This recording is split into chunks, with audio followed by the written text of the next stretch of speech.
O projeto Memória UESC é uma iniciativa da Assessoria de Comunicação, ASCOM, com o objetivo de preservar e resgatar aspectos da história da universidade, e integra a programação comemorativa dos 50 anos de fundação do campus.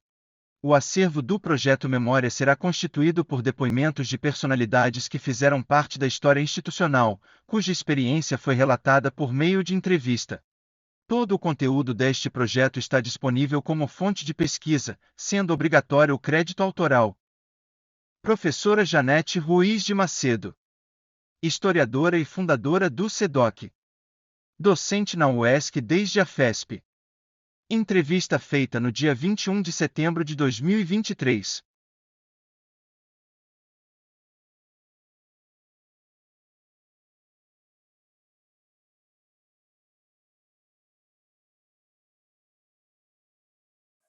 Bem, quando eu cheguei aqui, o campo já estava consolidado, né?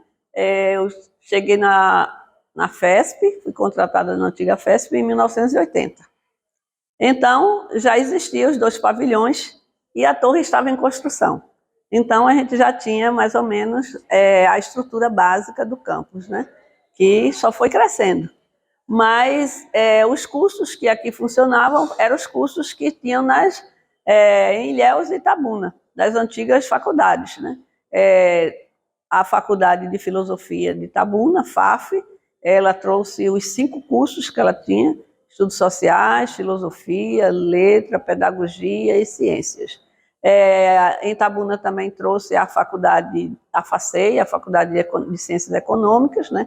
Que tinha um único curso de Economia, e Ilhéus trouxe o curso de Direito, a FDI. Então, foi aqui que formou a Federação das Escolas Superiores, tendo como líder o diretor-geral o professor Suane Nazário de Andrade. E quando eu cheguei em 80, ele também ainda era o diretor-geral. E a transição FASP-UESC, quais foram os cursos que foram começando a ser implantados logo depois da estadualização? Existiam muitas dificuldades, porque era uma universidade, não era pública, mas ela tinha um modelo bem diferente, né? Porque ela ao mesmo tempo recebia verbas públicas através da CEPLAC, mas também recebia verbas privadas, que ela cobrava uma mensalidade que ainda era muito pequena, mas era custosa para o nível dos estudantes que aqui ocorriam. E como ela não tinha autonomia, ela estava vinculada, né, ao MEC, então tudo que tinha, todos os novos cursos não se resolviam aqui. Todos os cursos tinham que ser aprovados pelo Ministério de Educação. Então, era um processo longo para se implantar um curso. Então, eu acompanhei 2 tentativas, uma frustrada, que era a implantação do curso de agronomia, né, que tem os processos aí, os pedidos desse processo que não foi concretizado, mas também tem o processo do curso de enfermagem, que ainda foi durante a FESP, né, que foi aprovado e implantado. Outro curso também que foi assim uma grande luta foi o curso dos professores da área do curso de Estudos Sociais, que era uma licenciatura curta. Então, fizemos da área vários projetos, de curso de História separado do curso de Geografia, mas não deu certo, foi negado pelo MEC. Aí, então, a gente encontrou a solução da plenificação do curso de Estudos Sociais. Então, ele deixou de ser curta para ser licenciatura plena em Estudos Sociais. Essa foi uma promessa do segundo diretor-geral, né, professor Aurélio Macedo, e que cumpriu a promessa e botou esse processo, e nós tivemos, então, a planificação do curso de Estudos Sociais. Eu não tenho certeza do processo também da planificação do curso de Ciência, porque também era um curso de licenciatura curta quando veio para cá, mas eles conseguiram, eu acho que ainda dentro do período ainda da FESP, né, a planificação não só de Ciência, mas do curso de Biologia, do curso de Química e do curso de Física. Então, que eu tenho conhecimento, são esses os cursos que a Federação das Escolas Superiores conseguiu. Ah, sim, tem mais um curso, o de Administração. Então, a Faculdade de Economia, que era só Economia, também implantou e conseguiu autorização para o curso de Administração. E eu já ia esquecendo, porque eu participei até do momento da implantação, que foi assim muito bonito, do curso de administração. Assim, não sei se você vai saber me responder essa, porque você chegou aqui e já estava, mas é sobre a estrutura física dentro do campus. Você, pelos estudos, conversa, o campus foi projetado ou as construções foram acontecendo na medida que chegavam recursos? O projeto inicial foi extremamente planejado, né? Ele foi projetado pela CEPLAC. Então, há um arquiteto oficial, eu não sei citar o nome, mas que planejou os 2 pavilhões, certo? E, inclusive, a torre. A torre foi feita posteriormente, mas os 2 pavilhões, ele funcionou de forma íntegra. Não tinham os 2 andares, mas havia previsão de construir os 2 andares, que só foram construídos mais tarde. Por exemplo, no pavilhão Pedro Calmon, a gente tinha primeiro e segundo andar, mas do lado da Adonias Filho, né, que nós estamos aqui agora, ele só tinha um andar, certo? O segundo andar só veio ser construído já durante o mandato da professora Renê, certo? Que aí foi construído esse andar onde funciona hoje o curso de comunicação e o curso de história. E da mesma forma, do outro lado, né, do lado do Jorge Amado, também só era 2 e 1. Então, durante o processo foi completado, né, outra coisa importante que acho que foi uma modificação dentro das rótulas, né, nas rótulas de baixo do primeiro andar sempre houve assim uma cantina, etc. e tal, mas nas rótulas de cima não havia nenhum tipo de construção, então era aquele redondo bem amplo, né? E a gente, por exemplo, fazia os eventos maiores, assim, que queria ser ao ar livre, era nessa rótula, por exemplo, a rótula aqui do Adonias Filho. Eu acho que eu não faço ideia disso.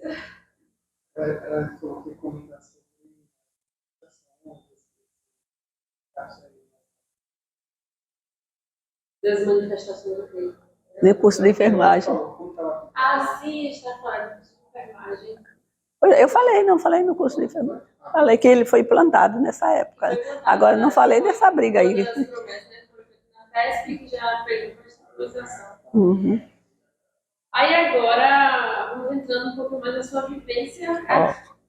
Aí quando você fala um pouquinho já ali da data que você chegou, mas vou perguntar de novo para explicar. Quando você entrou na FESP, veio para desenvolver qual atividade?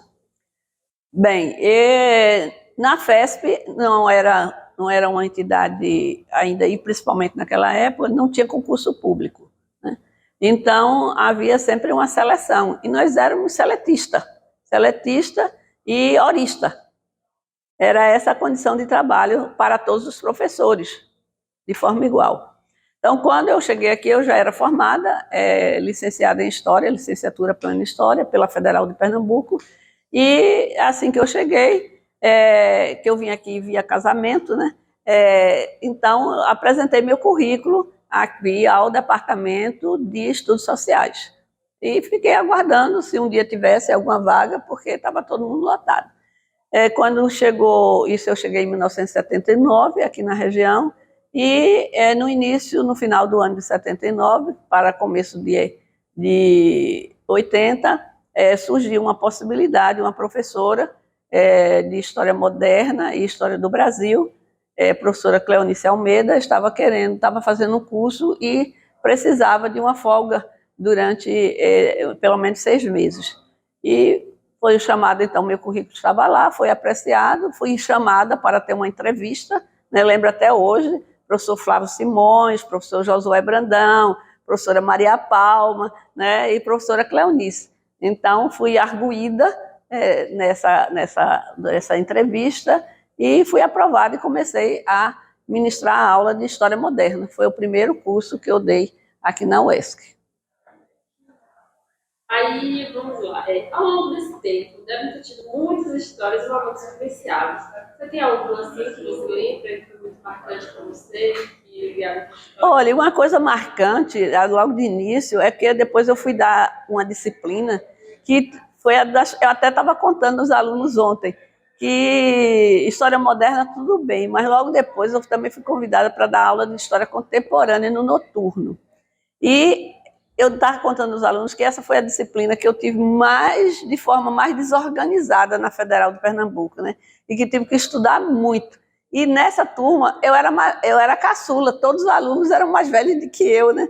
Porque existia, né, vamos dizer assim, uma demanda reprimida aqui na região de pessoas que gostariam de fazer o ensino universitário, mas não tinham condição de investir, né, para ir para Salvador e fazer um curso. Então, a abertura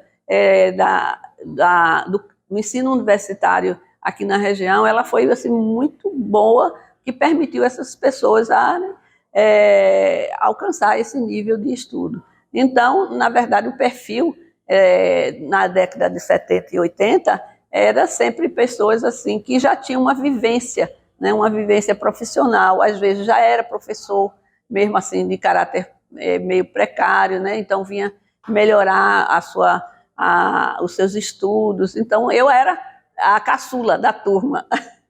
E lembro também, já que você quer reminiscências, né, a primeira atividade de extensão, né? Eu hoje me vinculo muito mais na extensão, né?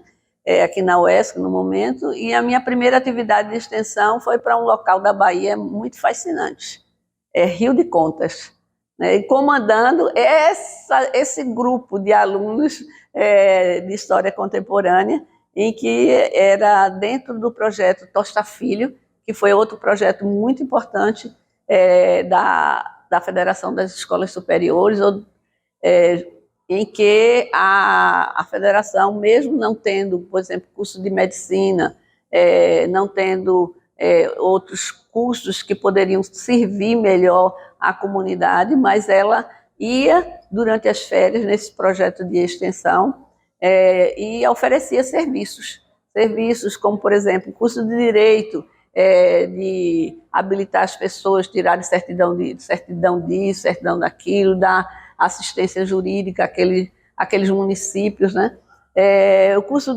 Não tinha curso de enfermagem, nem de medicina, mas o curso de ciência dava conta de habilitava os alunos a fazer algum tipo de exames básicos, né?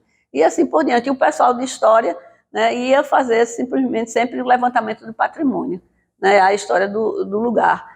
E eu participei desse grupo, inicialmente lá em Rio de Contas, e que é uma cidade fascinante até hoje. Parece que a gente saiu do século XXI e entrou no século XVIII, porque a cidade até hoje ainda guarda muito do seu patrimônio arquitetônico. Então foi essa minha primeira também chegada na Bahia, né? Foi o primeiro lugar que eu, vamos dizer, além de Feira de Santana e aqui, que eu conheci aqui na Bahia. E eu queria saber um pouco da luta que foi para a transição da FESP para a UESC. Como foi essa luta regional que o pessoal, a gente fala, que foi os estudantes, mas era uma pessoa que está trabalhando aqui, vivendo isso aqui. Como... É difícil se posicionar, né? Porque, de todo jeito, como historiador, eu sei que as pessoas recordam muito a sua subjetividade, né? Então, eu, de certa forma, sou uma depoente meio marginal, visto que o diretor-geral era meu marido, né? Então, mas posso fazer uma leitura, né? A grande crise vamos dizer, do projeto, porque aqui foi um projeto, né? Um projeto em que a CEPLAC esteve muito envolvida. Vocês viram, praticamente toda a construção física do campus foi a CEPLAC. Toda a negociação para o terreno, né, de implantação aqui, houve uma influência muito grande da CEPLAC de ser em Ilhéus e não em Itabuna, que houve oferta de bom espaço em Itabuna, dado por Simval Palmeira, né? Mas houve assim, até uma forçação para o Manuel Nabuco oferecesse essa parcela, e a CEPLAC comprou outra parcela da fazenda de Manuel Nabuco, né, que é homenageada aí com o nome de um pavilhão. Mas vamos dizer, existia esse projeto e a parte financeira era gerenciado pela FUSC, que quase ninguém fala, mas que era a Fundação Mantenedora, certo, da FESP, A FESP era a entidade acadêmica e tinha a FUSC, que era a entidade mantenedora. Na FUSC, a maioria dessa FUSC era participando entidades da CEPLAC, representantes da CEPLAC. E que a maior parte dos recursos para a vida normal da faculdade, né, que não tinha praticamente quase pesquisa, tinha extensão, como eu já citei, né, e o ensino. A maior parte era bancada pelos recursos vindos da CEPLAC, através da taxa de retenção da exportação do cacau. Então, a CEPLAC recebia diretamente, então era um órgão que tinha recursos em abundância, tanto que ela investiu bastante, não só aqui na educação superior, na Universidade Estadual, hoje Universidade Estadual de Santa Cruz, mas também em todos os municípios. Quando eu vou para os municípios, e principalmente há 10 anos atrás, a gente tem um projeto de implantação de arquivos municipais, a gente observava que a CEPLAC era o governo daqueles municípios. Qualquer prefeito queria um posto de saúde, era a CEPLAC. Queria reformar uma escola, era a CEPLAC. Então, a CEPLAC está presente, se você observar, ela está presente na década de 70 e 80, né, ela praticamente é predominante, né, porque ela tinha recursos para investir, investiu em estradas vicinais, né, em hospitais e assim por diante. Então, a CEPLAC financiava a UESC, né, era pequena parcela de contribuição pelas mensalidades. Então, quando alguém diz que a universidade era uma universidade privada, eu discordo disso, porque ela não era uma universidade privada. Era uma universidade financiada por órgãos financeiros que vinha com recursos da CEPLAC. Quando esses recursos passaram não mais para a CEPLAC, mas para os fundos gerais da União, graças a Delfim Neto, que era ministro da época, então a CEPLAC passou a ter os seus recursos também bastante diminuídos. Então ela diminuiu, para ela também, diminuiu cada vez mais para a Federação das Escolas Superiores de Ilhéus e Itabuna, ao ponto de que o diretor-geral tinha que sair atrás de recursos para pagar, para manter a universidade em outras instâncias, né? E isso causou, claro, uma convulsão social. Houve um aumento das mensalidades para tentar, pelo menos, pagar um ensino, e isso aí gerou já essa insatisfação muito grande. E acho que, em termos de quem foram os agentes acho que todos nós, né? E é claro que sempre tem um que é responsável, né? Que é o que é responsável por tudo. Então, foi um movimento tanto dos estudantes como um movimento dos professores. Houve greve geral aqui, certo? Mas eu furei a greve. Só o curso de estudos sociais funcionou durante esse período. Eu e mais 2 professoras. E aí, praticamente os alunos tinham quase todas as aulas, porque eu dava aula nessa época de história, introdução a estudos históricos, história antiga, medieval e contemporânea, né? Então, os alunos de todos os semestres tinham aula de história. E a professora que me acompanhou, que foi a professora Maria Palma, né, ela também dava muitas disciplinas da área de geografia. Então, os alunos passaram a ter aula o tempo todo, tanto do diurno como no noturno, porque a do noturno, que era a substituta de professora Maria Palma, a professora Gessilda, também nos acompanhou. Então, isso causou assim, muita estranheza para os colegas, né? Mas eu não concordava, porque não era uma universidade fechada que ia resolver a situação, certo? Não era uma situação local, né? Mas o movimento continuou e parecia que era o diretor que era o responsável. Não era o diretor, era todo vamos dizer, um esgotamento de um modelo, certo? Que para a diretoria, o modelo tinha que ser substituído pela uma universidade federal. Era o processo da federalização. E havia essa negociação. Inclusive, havia alguns professores que falavam em seplacalização, e federalização e estadualização, a estadualização entrou como uma terceira via, mas, na verdade, inicialmente só se falava, já que a CEPLAC era federal e a universidade estava sendo financiada pela CEPLAC o tempo todo, então seria mais, vamos dizer, viável e mais normal, né, circular por essa via da federalização. Mas não foi possível, tem um imbricamento político aí, com Valdir Pires e outras instâncias políticas que não deu certo e terminou caindo na estadualização. Aí agora vamos voltar para qual o sentimento ao conectar aquela PESP que você viu quando chegou com a UESC atual? Olha, eu fico assim muito feliz e, é claro, assim também muito surpresa em alguns momentos. Ontem eu estava dizendo assim, eu preciso fazer um tour novamente pela UESC, né? Porque antigamente eu conhecia todos os recantos da UESC, mas hoje em dia eu desconheço a maior parte, vamos dizer. A gente fica assim muito restrita, né? No nosso espaço, aqui no pavilhão Adonias Filho, no SEDOC, no máximo a torre, mas eu estou vendo o mundo crescer, né? Aí atrás, eu acompanhei muito o restaurante universitário, mas faz anos que não chego nem lá perto, né? Também o outro lado, o nível de laboratório que sempre foi, né? O pavilhão do primeiro andar foi sempre laboratórios, né? Era um espaço que o pessoal de humanas não vai muito não, mas eu tenho conhecimento, mas preciso conhecer mais. Acompanhei a construção de quadros de todos. E tenho visto também essa construção fotografada, né? Porque a Ascom, através de Geraldo Borges, né? Ele adorava a fotografia, então ele fotografou praticamente todo o processo de construções da UESC, principalmente durante o mandato da professora Reniel Bagli.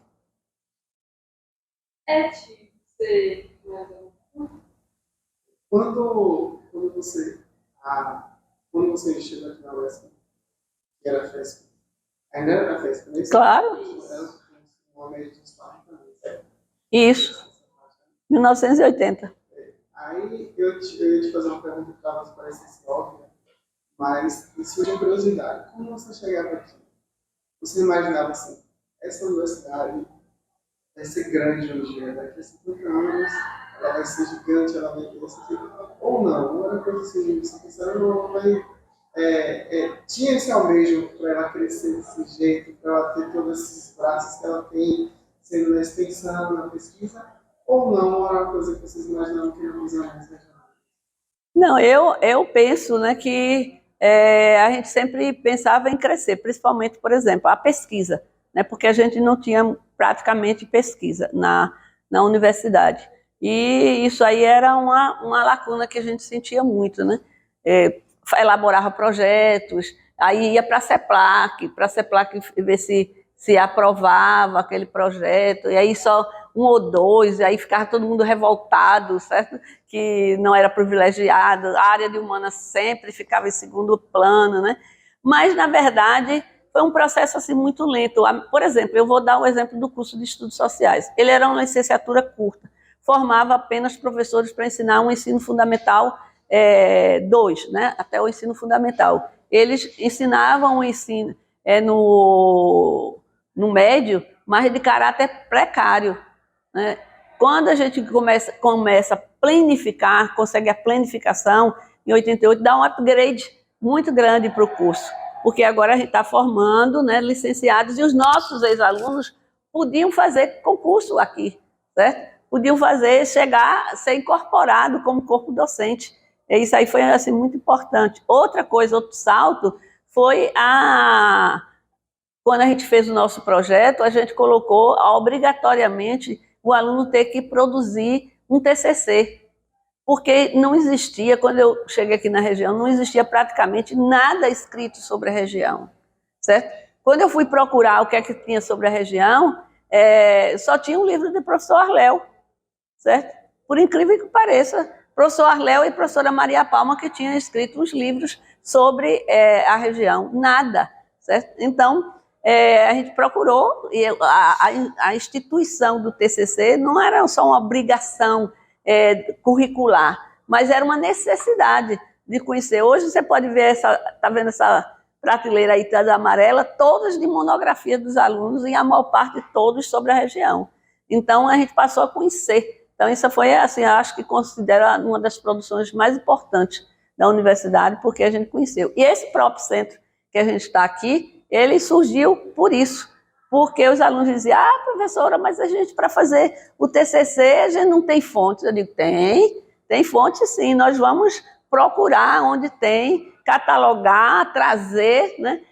Hoje a gente tem, por exemplo, um acervo hemerográfico significativo, que poucos lugares têm, outras universidades estaduais não têm, porque a gente saiu batalhando, procurando, né, a produção jornalística da região, e à medida que os jornais iam se desarticulando, a gente ia trazendo para cá. A gente se tornou esse abrigo, né, esse abrigo de documentação que permite hoje uma larga pesquisa e uma produção dos alunos. Então, a gente nunca pensou em deixar o nosso curso, né, eu estou falando principalmente com o curso, e ser apenas o ensino. A gente sempre sonhou, né, com a pesquisa e com a extensão. Eu mesmo gerencio um projeto de pesquisa desde 1993, que é a mesma data de criação do SEDOC. Esse projeto de pesquisa, que nasceu aqui dentro do SEDOC, assim como outros a gente criou vários projetos de pesquisa, porque a gente queria produzir as nossas próprias fontes. Já que não existiam algumas fontes, a gente queria produzir. Então, eu chamo a atenção, por exemplo, testemunhos para a história. A gente procurou gravar, né, testemunhos a gente colocou como um dos requisitos ter mais de 70 anos e ser morador da região há quase toda a vida. Então, a gente tem aí pelo menos 10 depoentes, né, alguns já falecidos, outros ainda vivos, mas que estão à disposição essas entrevistas para a gente ver o que é que essas pessoas pensavam da região e contar um pouco da trajetória de vida delas também, né? Então, a gente não pensou em deixar ser apenas uma unidade de ensino, né? O pensamento, acho que o do curso de História reflete o pensamento de todos os outros cursos, porque a gente via assim, a ansiedade dos professores em trabalhar na extensão, que já estava envolvido, né? O projeto Tosta Filho é um projeto exemplar, e está muito bem documentado aqui no SEDOC. Houve também, o professor Suane, ele procurava sempre se ligar com as instâncias federais. Ele trouxe também o projeto Rondon para cá, né? Que apoiava, então era braços que iam para tudo que é lado, né? Isso foi assim também marcante. Você perguntou assim uma coisa que eu achei muito importante, eu até frisei no dia lá da homenagem que o Consul fez à professora Suane, que era a capacitação docente, que havia uma preocupação muito grande. E como havia uma dificuldade, né, dos alunos de saírem de lá dos seus municípios para vir cursar aqui no curso regular, ele encontrou uma brecha para fazer os chamados cursos parcelados. Principalmente era oferecido na área de pedagogia. Para professora, você era uma professora, você lá em Ubirataia, né? O ano todo você estava dando aula, mas você não tinha, vamos dizer, o curso de pedagogia. Você só tinha o ensino médio, que era chamado pedagógico. Então, você se inscrevia nesse curso parcelado e você conseguia fazer o curso de pedagogia, como o nome está dizendo, em parcelas, ou seja, nas férias. Em janeiro e fevereiro era aula intensiva, certo? De manhã de manhã e de tarde. De manhã e de tarde era oferecido 2 ou 3 disciplinas em janeiro, em julho novamente 1 ou 2 disciplinas. Então, assim, aos poucos, né, a universidade ocupou seu papel de qualificação docente da região. Foi assim, era da mesma qualidade. Os mesmos professores que ministravam aqui o curso de pedagogia estavam envolvidos no curso parcelado.